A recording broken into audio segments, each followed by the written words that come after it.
හරි අදරන දුවේ පුතේ අද අපි ඔබත් එක්ක කතා කරන්න බලාපොරොත්තු වෙන්නේ large language model series එකේ තවත් එක් වීඩියෝ එකක් වන translation සහ transliteration වගේ task එකක් කොහොමද LLM එකක් නැත්නම් අපි කියනවා chat GPT වගේ tool inspired වෙච්ච GPT 3.5 turbo GPT 4 වගේ models පාවිච්චි කරලා කොහොමද code base එකක් through කරගන්න කියන එක. ඉතින් අපි කලින් වීඩියෝස් වලදී ප්‍රධාන වශයෙන්ම කතා කරා කොහොමද අපි විවිධ ටාස්ක් කිහිපයක් කරන්න කියන එක අපි ප්‍රධාන වශයෙන්ම දැක්ක සමරයිසේෂන් වගේ ටාස්ක් එකක් කොහොමද ඉම්ප්ලිමන්ට් කරන්න කියන එක බැලුවා. එතකොට ඔයාලට මතක ඇති අපි සමරයිසේෂන් ටාස්ක් එකක් කරද්දී කොහොමද ප්‍රොපර් ප්‍රොම්ප්ට් එකක් ලියන්නේ, ඊට පස්සේ ස්පෙක් බේස්ඩ් සමරයිසේෂන් එකක් කරන්න කොහොමද, ඇබ්ස්ට්‍රැක්ටිව් සමරයිසේෂන් එකක්, එක්ස්ට්‍රැක්ටිව් සමරයිසේෂන් එකක් වගේ ටාස්ක් සිදු කරන්නේ කොහොමද කියන එක. ඊට පස්සේ අපේ දෙවෙනි වීඩියෝ එකේදී අපි ප්‍රධාන වශයෙන්ම ටාගට් කරේ sentimental analysis සහ emotional analysis වගේ ටාස්ක් එකක් කොහොමද අපි ප්‍රොම්ප්ට් භාවිතයෙන් සිදු කරන්න කියන එක. එතකොට අද අපි මේ වීඩියෝ එකේදී කතා කරන්න බලාපොරොත්තු වෙනවා translation සහ transliteration කියන ටාස්ක් දෙක සිදු කරන්නේ කොහොමද කියන එක. එතකොට අපි සාමාන්‍යයෙන් දන්න වර්ඩ් එකක් තමයි translation කියන වර්ඩ් එක. ඒත් අපි දන්නවා translation කියන්නේ එක ලැන්ග්වේජ් එකක ඉඳන් තවත් ලැන්ග්වේජ් එකකට අපි ටෙක්ස්ට් එකක් translate කරන ටාස්ක් එක තමයි අපි translation කියලා හඳුන්වන්නේ. ඒතර අපිට කියන්න පුළුවන් ඉංග්‍රීසි වලින් ඉඳන් සිංහල වලට අපි translate කරනවා. I went home මම ගෙදර ගියා. එතකොට ඒක ලැන්ග්වේජස් දෙකක් අතර හුවමාරුවක් තමයි අපි කතා කරන්නේ translation සම්බන්ධව. ඒතර ඔයාලා සාමාන්‍යයෙන් එදිනදා ජීවිතයේදී භාවිතා කරන translators ගොඩක් ඔයාලා දන්නවා ඇති. Google Translate කියන්නේ අතරින් ප්‍රධානම translator එකක් ඔයාලා භාවිතා කරන. එතකොට අපි සාමාන්‍යයෙන් computing වලදී වුණත් අපි යම්කිසි ප්‍රෝග්‍රෑම් එකකට අදාළව translation task එකක් කරගන්න නම් අපිට Google API එක පාවිච්චි කරලා translation task එක කරගැනීමේ හැකියාව පවතිනවා. එතකොට අද අපි බලනවා කොහොමද large language model එකක් පාවිච්චි කරලා translation task එක prompting වලින් prompt භාවිතා කරලා සිදු කරගන්නේ කොහොමද කියන එක සහ එතකොට coding block එකකින් අපි කොහොමද ඒක implement කරන්නේ. එතකොට ඔයාලගේ application එකකට නැත්නම් Python base යන මොකක් හරි implementation එකකට යම්කිසි translation task එකක් සිදු කරගන්න අවශ්‍ය නම් ඔයාලට Google API එක වගේම large language model එකක් උනත් භාවිතා කරලා ඒ අදාළ ටාස්ක් එක සිදු කරගැනීමේ හැකියාව පවතිනවා. එතකොට මොකද මේ transliteration කියන්නේ? transliteration කියලා කියන්නේ අපි එකම ලැන්ග්වේජ් එකක් අපි යම්කිසි ලැන්ග්වේජ් එකක් අපි දන්න භාෂාවකින් නිරූපණය කිරීම. එතකොට උදාහරණයක් විදිහට ගත්තොත් අපිට කියන්න පුළුවන් අපි සිංහල කියන භාෂාව සිංග්ලිෂ් වලින් නිරූපණය කරනවා. ඒ කියන්නේ අපි අපේ සිංහල අකුරු අපි දන්නා ඉංග්ලිෂ් භාෂාවේ characters වලින් නිරූපණය කිරීමක්. එතකොට අපි ඒකට කියනවා transliteration. එතකොට ඒක අපි සාමාන්‍යයෙන් අර spoken abilities improve කරගන්න. නැත්නම් අපිට යම්කිසි භාෂාවක් කියවන්න අවශ්‍ය නම් ඒ අදාළ භාෂාවේ තියෙන වචන අපි දන්නා භාෂාවකින් නිරූපණය කිරීමක් තමයි transliteration වලදී සිදු කරන්නේ. ඒතර උදාහරණයක් විදිහට ගත්තොත් අපි සිංහල අකුරු භාවිත කරලා අයන්න මයන්න මායන්න අම්මා කියන වචනේ අපිට English characters වලින් AMMA කියලා නිරූපණය කරන්න පුළුවන්. ඒතර ඔන්න ඔය ටාස්ක් එක අපි කියනවා transliteration ටාස්ක් එකක්. ඒතර දන්නා භාෂාවක් භාවිතා කරලා නොදන්නා භාෂාවක් ස්පෝකන් නැත්නම් කියවන්නේ කොහොමද කියන වගේ දේවල් අපි නිරූපණය කරගන්න ආකාරය තමයි transliteration task එකදී වෙන්නේ. අපේ in general social media වලදී අපි හොඳට දන්න දෙයක් තමයි අපි නිතර භාවිතා කරන singlish කියන typing ක්‍රමවේදය. ඒ කියන්නේ අපි සිංහල english භාවිතා කරලා type කරන එක. නැත්නම් අපි දන්න roman latin characters භාවිතා කරලා තමයි ටයිප් කිරීම සිදු කරන්නේ. එතකොට ඔන්න ඔය ක්‍රමවේද දෙක ගැන තමයි අපි කතා කරන්න බලාපොරොත්තු වෙන්නේ. අපිට පුළුවන් මේ වගේ ටාස්ක් එකක් large language model පාවිච්චි කරලා සිදු කරන්න කියන එක. ඒතර අපි උදාහරණයක් විදිහට බලන්න කලින් අපි දන්න අපේ basic structure එක අපි අනිවාර්යෙන් හදා ගන්න අවශ්‍යයි. අපි සාමාන්‍ය මුලින්ම අපි කරන ඕන දේ තමයි අපි import කරගන්න අවශ්‍යයි අපිට අවශ්‍ය වන libraries ටික. එතකොට මම මෙතනදී import කරගන්න OpenAI, ඒ වගේම OS සහ YAML දෙක. මොකද අපිට මේ දෙක අවශ්‍ය වෙනවා ෆයිල් එක ලෝඩ් කරගන්න, credential ෆයිල් එක ලෝඩ් කරගන්න, ඒ වගේම environment එක set up කරගන්න. ඊට පස්සේ අපි client එක build කරගන්න OpenAI call කරලා ඊට පස්සේ අපේ generate response function එක call කරගන්න තමයි හදන්නේ. ඒකේ අපි කලින් කතා කරා වගේම අපිට GPT 3.5 turbo තමයි භාවිතා කරන්නේ. GPT 4 භාවිතා කරනවා නම් ඔයාලට මෙතන GPT 4 කියන එක assign කිරීමේ හැකියාව තියෙනවා. ඊට පස්සේ අපි අපේ message structure එක නිරූපණය කරලා කියනවා මෙයාගේ ටාස්ක් එක වෙන්නේ to help as an assistant to generate a response on the given prompt. අපි එයාට කියනවා එයාගේ රෝල් එක මොකක්ද කියන එක. අපි අත්තම අපේ prompt එකත් එක්ක මෙන්න මේ particular task එක pass කරලා කියනවා එයාගේ system task එක තමයි මෙන්න මේ වගේ කාර්යතාවයක් කරන එක. ඊට පස්සේ අපි මේ prompt එක එයාට පාස් කිරීමක් සිදු කරනවා. prompt එක පාස් කිරීමක් සිදු කරනවා. අතන මේ message එක තමයි අතරම අපි LLM එකට පාස් කිරීමක් සිදු කරන්නේ.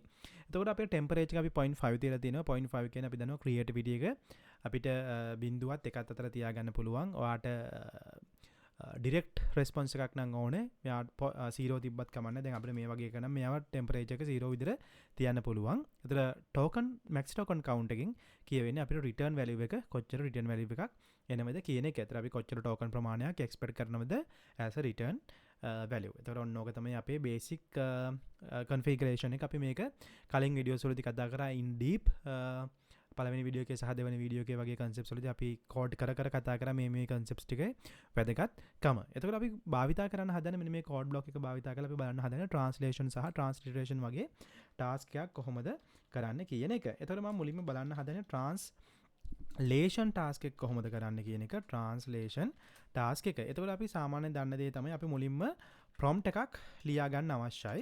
එතකොට දැන් මම මෙතනදී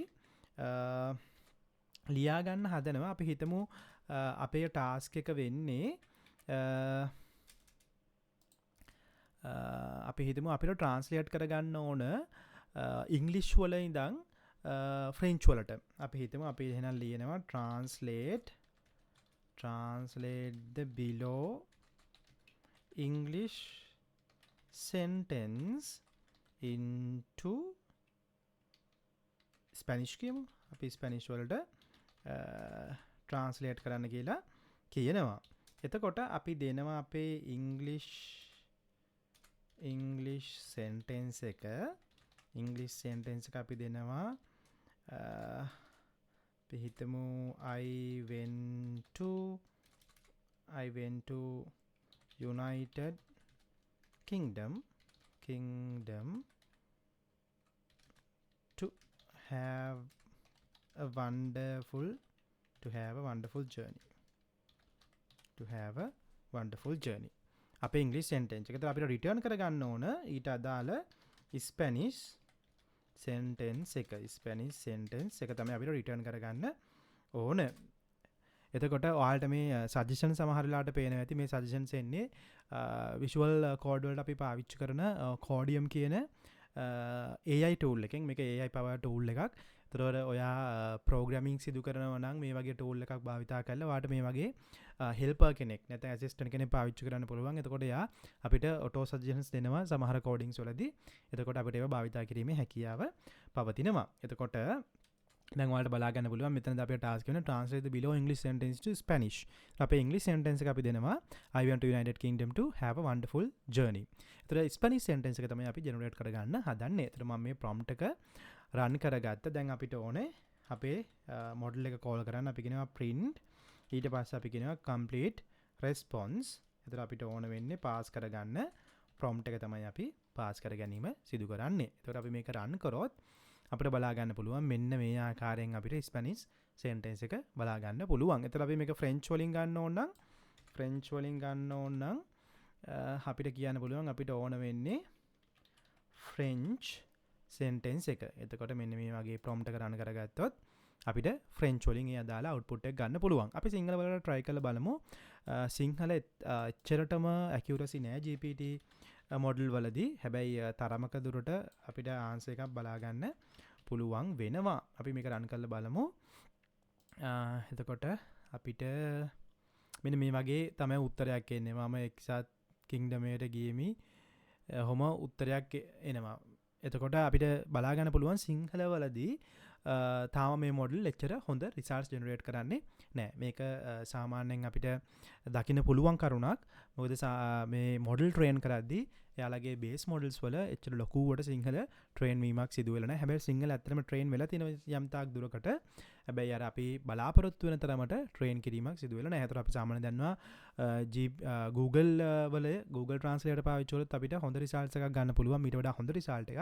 හැබැයි large language models වලදී ප්‍රධාන දුර්වලතාවයක් බලා ගන්න වෙනවා. මොකද එයා response generate කරද්දී යාගේ බේස් මොඩල් එකේ ලර්න් කරපු ඩේටාත් එක තමයි මෙයා අපිට ප්‍රධාන වශයෙන් response generate කිරීම සිදු වෙන්නේ. හැබැයි මේ ටාස්ක් එක අපිට නැත්තම් මේ large language model එකක් translation downstream task එකකට නැත්තම් Sinhala to English English to Sinhala වගේ task එකකට fine tune කරොත් අපිට හොඳ result එකක් බලා ගන්න පුළුවන් වෙනවා. එතකොට මේ ඇවිල්ලා පොඩි limitations තමයි මේ large language models වල තියෙන. ඒතර අපිට සිංහල වගේ දේවල් tackle කරන්න ටිකක් අමාරුයි. හැබැයි transliteration වලට යද්දී ඒක එහෙම නෙමෙයි. transliteration වල සාමාන්‍ය දුරකට හොඳ result එකක් අපිට බලා ගන්න පුළුවන්. මොකද යා බොහෝ දුරට rules ටික learn කරගෙන තියෙන නිසා කොහොමද transliteration එක සිදු කරන්නේ කියන එක. ඒතකොට අපි උදාහරණයක් විදිහට ගත්තොත් අපිට කියන්න පුළුවන් මෙන්න මේ වගේ prompt එකක්. ඒතර මගේ prompt එක මම කියනවා transliterate the below romanized Sinhala text into Sinhala romanised Sinhala text කියන්නේ අපි සිංග්ලිෂ් කියන ෆෝමැට් එක සිංග්ලිෂ් කියන ෆෝමැට් එකේදී අපි කරන්නේ අපි යම්කිසි ලැන්ග්වේජ් එකක් දැන් මෙතන දිනා සිංහල කියන ලැන්ග්වේජ් එක අපි ඉංග්‍රීසි කැරක්ටර්ස් පාවිච්චි කරලා නිරූපණය කරන එකද මම කියනවා මෙතන මම ගෙදර යනවා කියන එක මම ලියලා දෙන ඉංග්‍රීසි කැරක්ටර්ස් පාවිච්චි කරලා මම කියනවා මෙන්න මේ ටෙක්ස්ට් එක සිංහල වලට මට ට්‍රාන්ස්ලේට් කරලා දෙන්න කියන එක. ඒතර අපි මේක රන් කරලා බලමු. එතකොට මම මේක රන් කරොත් print අපි කියමු complete response අපිට බලා ගන්න පුළුවන් බ්‍රැකට් එකක් මිසින් මම ගෙදර යනවා. එතකොට මේක නිවැරදි ආකාරයට translate වෙලා තියෙන ආකාරය බලා ගන්න transliterate වෙලා තියෙන ආකාරය බලා ගන්න පුළුවන්. එතකොට සාමාන්‍ය transliteration වගේ tasks යම් තාක් දුරකට සිදු කරන්න පුළුවන් මේ models වලට. මේක මොකද rule එකක් mainly පාවිච්චි වෙන නිසා. හැබැයි translation වගේ task එකකදී නම් අපිට තරමක් දුරට සිංහල වලදී හොඳ results බලා ගන්න බෑ. හැබැයි සාමාන්‍යයෙන් French Spanish වගේ Dutch වගේ languages වලදී හොඳ results අපිට බලා ගන්න පුළුවන්. මොකද ඒ data එක ලොකුවට මේ models train වෙලා තියෙන නිසා. එතකොට මෙන්න මේ වගේ අපිට transliteration task large language model පාවිච්චි කරලා සිදු කර ගන්න පුළුවන්. ස්ථානිකර prompt භාවිතා කරලා අපිට මේවා සිදු කරගැනීමේ හැකියාව පවතිනවා. එතකොට අපි මේ අවසාන වීඩියෝස් තුනදී ප්‍රධාන වශයෙන්ම කතා කරේ ටාස්ක් කිහිපයක්. එතකොට අපි අත්‍තරම කොහොමද මේ වගේ මොඩල් එකක් යම්කිසි ටාස්ක් එකකට භාවිතා කරන්නේ. එතකොට මේ අපි කතා කරේ ජෙනරල් ටාස්ක් කිහිපයක් විතරයි. එතකොට අපිට මේ වගේ අපේ අවශ්‍යතාවය අනුව ටාස්ක් සෑහෙන ප්‍රමාණයකට මේක ඇප්ලයි කිරීමේ හැකියාව පවතිනවා. එතකොට අපි ඊළඟ වීඩියෝ එකේදී කතා කරන බලාපොරොත්තු වෙනවා අපි කොහොමද PDF වගේ ඩොකියුමන්ට් එකක් දීලා PDF එකේ කන්ටෙන්ට් ටික රීඩ් කරගෙන ඒ කන්ටෙන්ට් එකට අදාළව අපි කොහොමද ප්‍රශ්නයක් අහලා පිළිතුරක් ලබා ගන්න වගේ කියන එකත් තමයි මුලදීම කතා කරන්න යන්නේ. එතකොට අපි ඊට සමගාමීව අපි ඉදිරියේදී ගොඩනගන්න බලාපොරොත්තු වෙනවා right pipelines ගොඩනගන්නේ කොහොමද? එතකොට අපි කොහොමද ඒවට අදාළව memory manage කරන්නේ වගේ දේවල්. එතකොට ඊට අදාළව lang chain llama index වගේ concepts ගැන කතා කරන්න බලාපොරොත්තු වෙනවා. මේ modules පාවිච්චි කරන්නේ කොහොමද? අපිට හොඳ ප්‍රෝග්‍රෑම් එකක් නිර්මාණය කර ගැනීම සඳහා. එහෙනම් රැඳී සිටින්න අපිත් එක්ක මගේ නම දේශාන් සුමනතිලක.